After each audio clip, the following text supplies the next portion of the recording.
Now, 3 years since Russia's full-scale invasion of Ukraine, it's a good time to talk about what the prospects are for building a lasting peace. And the first thing we need to talk about when it comes to making sure any peace lasts is the issue of Ukrainian involvement, because Ukraine has been clear all along that there can be no discussions about Ukraine without Ukraine. And this isn't just a moral stance, it's an entirely practical one, because of course unless all parties to a conflict have had a say in the terms under which it's going to be settled, then it will be very hard for them all to stick to it. And not just that, but if Ukraine's excluded from setting these terms, then they're going to favour Russia. And what this will do will mean that Russia can achieve strategic benefits from having invaded another country militarily.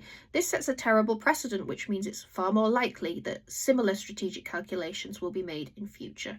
And we know this because back in 2014, Russia invaded and annexed Crimea from Ukraine, and because of a relatively lacklustre international response, it made clear that it was worth trying again in 2022. So we don't want to give the impression that this will create benefits that are worth risking, neither for Russia nor for any other players in the international community. The second thing that it's important to think about is the possibility of non-military or non-territorial benefits to Russia. And specifically what I'm talking about here is a key propaganda line coming out of Russia at the moment that Ukraine is not entirely democratic because it hasn't recently held elections. Now, of course, it's very clear amongst the international community that you can't hold free and fair elections under conditions of armed conflict. Ukrainian law is clear on the same, that whilst they have an imposition of martial law, which they've needed to respond to Russia's invasion, it would be illegal to hold elections. Of course, there are people fighting across Ukraine on the front lines. Many have fled abroad.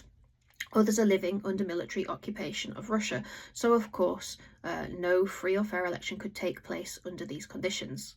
By trying to insinuate that it needs to occur, Russia isn't trying to make Ukraine more democratic. It's trying to mould Ukraine in its own image. So it's very important that Russia doesn't succeed in getting this kind of benefit out of its military invasion of Ukraine. Now, the final thing we need to think about for the prospects of a lasting future settlement is the issue of the longer-term social issues that have occurred as a result of the war. And I'm thinking specifically here about the very aggressive programme of militarised re-education and propaganda that's been occurring in the occupied territories of Ukraine. The Russian government here has been teaching children practical military skills, and it's also been illegally and forcibly removing children to Russia.